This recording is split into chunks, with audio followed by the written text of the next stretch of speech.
ہر نبی نے یہ دعوت دی اللہ سے ڈرو۔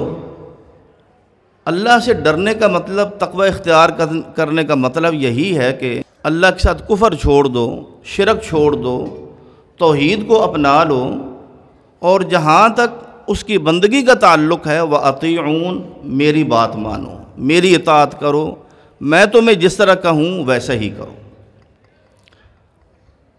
تو اس سے یہ پتہ چلتا ہے کہ ہر نبی نے اپنی امت کو اللہ رب العالمین کی توحید کی طرف دعوت دی، اللہ کی بندگی کی دعوت دی، لیکن اپنی اطاعت کی شرط کے ساتھ۔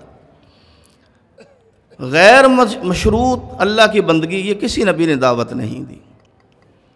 یہ قرآن مجید بالکل اس حقیقت کو واضح بتا رہا ہے۔ اور پھر صرف چند افعال یا اعمال نہیں، بلکہ نبی کی ہر بات اس کو جھٹلانا یہ تباہی اور بربادی کا باعث بنتا ہے۔ حضرت صالح نے اپنی قوم کو کہا کہ اس جو معجزہ اللہ نے تمہیں دیا ہے اور تم نے خود مانگا، یہ اونٹنی، اس کو نقصان نہ پہنچانا۔ لیکن ایک بدبخت اٹھا جس نے پوری قوم کی طرف سے نمائندگی کی، پوری قوم اس فیصلے پہ متفق تھی، اس نے اس اونٹنی کو قتل کیا۔ چنانچہ نبی کو جھٹلا کے، نبی کی نافرمانی کر کے، نبی کی حکم عدولی کر کے انہوں نے اونٹنی کو قتل کیا، اللہ نے ان کو عذاب سے تہس نہس کر دیا۔ نبی کی نافرمانی سے قومیں تباہ ہوئیں۔ کل کذب الرسل فحق وعید، اللہ نے ایک مقام پہ فرمایا یہ جتنی قومیں ہم نے ان کا ذکر کیا ہے اجمالاً یا تفصیلاً، ان سب نے رسولوں کو جھٹلایا تھا، اس لیے ان کے اوپر میرا عذاب آیا۔ اور جب قیامت کا دن ہوگا، اس دن بھی اللہ مالک الملک فرماتے ہیں یومئذ یود الذین کفروا وعصوا الرسول لو تسوی بہم الارض ولا یکتمون اللہ حدیثا، کہ قیامت کے دن وہ لوگ جنہوں نے تکذیب کی، جھٹلایا اور رسولوں کی نافرمانی کی، اس دن وہ تمنا کریں گے کاش آج ہمیں مار دیا جائے، ہمیں زمین میں دفنا دیا جائے اور اوپر مٹی برابر کر دی جائے، ہماری شکلیں بھی چھپا دی جائیں۔ اللہ فرماتے ہیں وَلَا يَكْتُمُونَ اللَّهَ حَدِيثًا، وہ اللہ سے کوئی بات چھپا نہیں سکیں گے، ہر چیز ان کے سامنے آ جائے گی۔ اور جہاں تک معاملہ ہے حضور نبی اکرم صلی اللہ علیہ وسلم کی ذات گرامی کا، تو قرآن مجید میں بیسیوں نہیں سینکڑوں آیات ہیں جن میں یہ واضح پیغام دیا گیا، حکم دیا گیا اطیعوا اللہ و اطیعوا الرسول، کہ اللہ کی اطاعت کرو، رسول کی اطاعت کرو۔ اور پھر اس کا دوسرا پہلو کہ جو لوگ قرآن مجید کو مانتے ہیں وہ ایک لحاظ سے نبی کی اطاعت تو کر رہے ہیں کہ نبی نے کہا یہ کلام اللہ نے میرے اوپر نازل فرمایا ہے، یہ اللہ کا کلام ہے، اس لحاظ سے وہ نبی کی بات مان کے اس کو اللہ کا کلام مان رہے ہیں۔ لیکن دوسری طرف وہ کہتے ہیں اس قرآن کے علاوہ ہم نبی کی کسی بات پہ اعتبار نہیں کرتے۔ یہ ایک عجیب فلسفہ ہے کہ بات کس کی مان رہے ہو؟ قرآن پر ایمان لا کے یہ کہہ کے کہ قرآن ہمارے لیے کافی ہے، تو یہ قرآن کے بارے میں قرآن کی طرف دعوت کس نے دی؟ تمہیں یہ قرآن پہنچایا کس نے ہے؟ ظاہر بات ہے نبی کریم صلی اللہ علیہ وسلم نے۔ اللہ کی اطاعت اور رسول کی اطاعت لازم و ملزوم ہے، ان کو جدا نہیں کیا جا سکتا۔ اور اللہ مالک الملک نے قرآن مجید فرقان حمید میں جو ہمیں احکام دیے ہیں ان کو ہم اپنی سمجھ اور اپنے نظریات سے ہم ان کو جو بھی جامہ پہنائیں گے وہ ایک کھیل اور تماشا ہوگا اللہ کے کلام کے ساتھ۔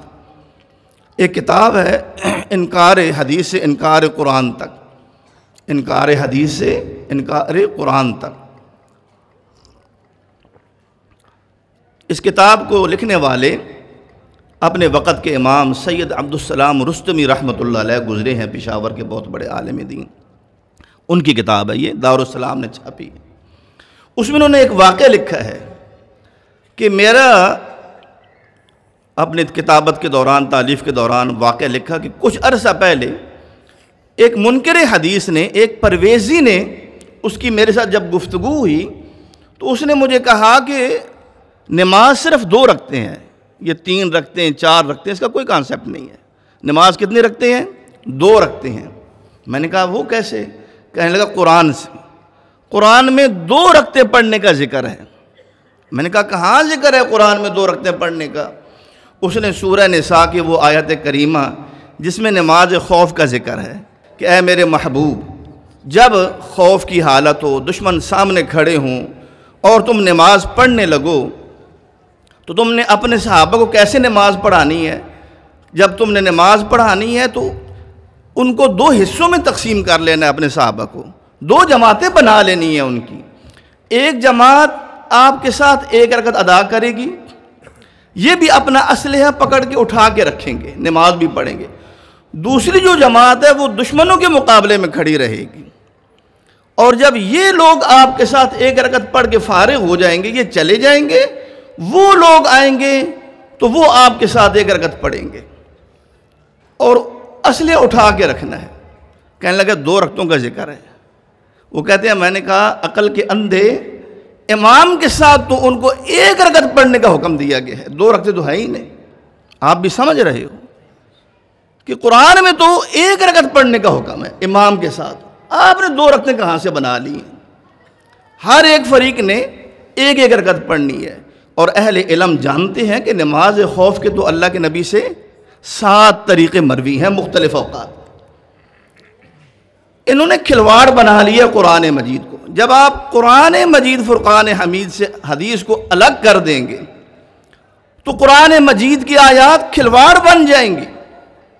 اس کے مقابلے میں قربان جائیں صحابہ کرام رضوان اللہ علیہم اجمعین پر، انہوں نے کتنا، ان کا موقف واضح تھا، ان کا نقطہ نظر کتنا صاف تھا، ان کے دماغ کتنے صاف تھے، اللہ اور اللہ کے رسول کے ساتھ ان کے دماغ کتنے جڑے ہوئے تھے، ان کے نظریات کتنے پختہ تھے۔ حضرت یعلا بن امیہ مکہ کے رئیسوں میں سے تھے، فتح مکہ کے موقع پہ مسلمان ہوئے، قرآن مجید پڑھا۔ جب قرآن مجید پڑھنا شروع کیا، آپ کو پتہ ہے فتح مکہ کے بعد بہت جلد جزیرہ عرب میں اسلام پھیل گیا اور ہر طرف امن و امان کا دورہ تھا، کہیں خوف نہیں تھا مسلمانوں کو، جہاں بھی جاتے بڑے امن سے رہتے، سارے مسلمان ہو گئے اور وہ خوف والی کیفیت وہ وہاں سے چھٹ گئی۔ تو قرآن یہ کہتا ہے کہ وَإِذَا ضَرَبْتُمْ فِي الْأَرْضِ فَلَيْسَ عَلَيْكُمْ جُنَاحٌ أَن تَقْصُرُوا مِنَ الصَّلَاةِ إِنْ خِفْتُمْ أَن يَفْتِنَكُمُ الَّذِينَ كَفَرُوا۔ جب تم زمین میں سفر کرو اور نماز کا وقت ہو جائے، تمہیں خوف ہو کہ کافر لوگ تمہیں دوران نماز کہیں قتل نہ کر دیں، تو پھر تم نماز میں کمی کر سکتے ہو، نماز میں کمی کر سکتے ہو، قصر کر سکتے ہو۔ یعلا بن امیہ رضی اللہ عنہ نے حضرت عمر بن خطاب رضی اللہ عنہ سے سوال کیا کہ امیر المومنین، قرآن مجید نے یہ جو قصر نماز ہے، تقصروا من الصلاۃ، نماز میں قصر کر لو، کمی کر لو، اس کو مشروط قرار دیا ہے خوف کے ساتھ۔ اب تو خوف کوئی نہیں ہے لیکن ہم بدستور قصر کی نماز پڑھ رہے ہیں، اس کی کیا وجہ ہے؟ یہ سوال سمجھ آ گیا؟ حضرت یعلا نے کیا سوال کیا کہ خوف تو رہا نہیں، قرآن میں جو قصر کی نماز ہے اس کا شرط کیا ہے؟ خوف کی، لیکن خوف تو ہے ہی نہیں۔ اب تو اللہ کے نبی کی وہ پیشن گوئی پوری ہو رہی ہے کہ اللہ تعالیٰ اس دین کو جب پورا کریں گے، جب یہ دین پھیلے گا، جہاں جہاں تک اس کی برکات جائیں گی، ایک عورت صنعاء یمن کے علاقے سے چلے گی تنہا، اور وہ زیور سے لدی پھندی ہوگی اور وہ اللہ کے گھر کی طرف آئے گی، اللہ کے سوا اس کو کسی کا ڈر نہیں ہوگا، اتنا امن و امان، کوئی اس کی طرف میلی آنکھ سے نہیں دیکھ سکے گا۔ اب تو ہم اس دور میں ہیں، تو نماز کیوں قصر کرتے ہیں؟ حضرت عمر بن خطاب رضی اللہ عنہ نے فرمایا، اے یعلا، سب سے پہلے میرے ذہن میں یہ سوال آیا تھا، میرے ذہن نے بھی یہی سوچا تھا، تو میں نے نبی صلی اللہ علیہ وسلم سے پوچھا کہ اللہ کے رسول، خوف تو ختم ہو گیا ہے، اب ہم نماز قصر کیوں کرتے ہیں؟ نبی علیہ السلام نے فرمایا، صدقۃ تصدق اللہ بہا علیکم فاقبلوا صدقتہ۔ لوگوں، یہ اللہ کا صدقہ ہے، یہ اللہ نے تمہارے اوپر صدقہ کیا ہے، اس کے صدقے کو قبول کر لو۔ اور اللہ ان لوگوں کو پسند کرتا ہے جو جس طرح اللہ کے عزائم اور فرائض کو پورا کرتے ہیں، اس کی رخصتوں کو بھی اپناتے ہیں۔ نبی اپنی مرضی سے نہیں بولتا، وہ وحی ہوتی ہے۔ اور آپ دیکھیں امام بخاری رحمۃ اللہ علیہ کا نقطہ نظر بھی، امام بخاری رحمۃ اللہ علیہ نے صحیح بخاری کا آغاز کس طرح کیا ہے؟ باب کیف کان بدء الوحی الی رسول اللہ صلی اللہ علیہ وسلم، کہ نبی علیہ الصلوۃ والسلام کی طرف وحی کا آغاز کیسے ہوا۔ اور پھر آیت کریمہ کون سی لائے؟ انا اوحینا الیک کما اوحینا الی نوح والنبیین من بعدہ واوحینا الی ابراہیم الآیہ۔ وحی کا آغاز کیسے ہوا، اور پھر یہ بتایا اے میرے محبوب ہم نے آپ کی طرف ایسی ہی وحی کی ہے جس طرح ہم نے نوح علیہ السلام سے لے کر حضرت عیسیٰ علیہ السلام تک تمام نبیوں کی طرف جس طرح وحی کی، آپ کی طرف بھی ہم نے اسی طرح بحیثیت نبی ہونے کے وحی کی ہے۔ جس طرح ان کے اوپر ایمان اور ان کی اتباع واجب تھی ان کی امتوں کے لیے، اسی طرح آنے والی انسانیت کے لیے اب آپ کی اتباع واجب ہے۔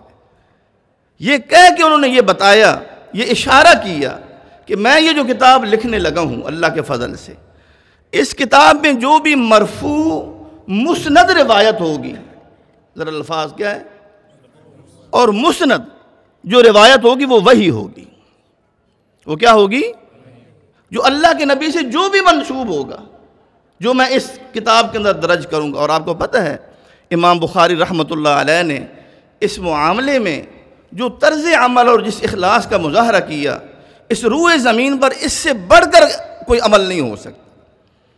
وہ کہتے ہیں اس کتاب کے اندر اگر میں نے ایک حدیث لکھی ہے، میں نے پہلے سوچا، عنوان سوچا، عنوان سوچتے وقت بھی میں نے 2 رکعتیں پڑھی، اور اس کے بعد جب میں نے اس عنوان کے تحت حدیث بطور شاہد کے جب وہاں لکھنے کا ارادہ کیا کہ یہ حدیث یہاں اس سے یہ مسئلہ جو ہے وہ ثابت ہوتا ہے، اس سے پہلے بھی میں نے غسل کیا اور اللہ کے اسے استخارے کے طور پہ 2 رکعتیں پڑھی۔ ایک ایک حدیث کو 2 رکعتیں پڑھ کے غسل کر کے اللہ کے حضور توبہ کر کے اللہ سے رہنمائی حاصل کر کے امام بخاری رحمۃ اللہ علیہ نے یہ کتاب مرتب کی ہے۔ اور فرماتے ہیں میں نے اس کو 16 برس میں مکمل کیا ہے۔ وَجَعَلْتُهُ حُجَّةً فِي مَا بَيْنِي وَبَيْنَ اللَّهِ، قیامت کے دن نجات کے لیے میں نے اس کو اللہ کے سامنے پیش کرنے کے لیے ذریعہ اور حجت بنایا ہے کہ جب قیامت کا دن ہوگا اللہ کہیں گے کہ اے محمد بن اسماعیل تم کیا لے کے آئے ہو، تو میں اللہ کے سامنے اپنی یہ صحیح پیش کر دوں گا کہ میں یہ لے کے آیا ہوں۔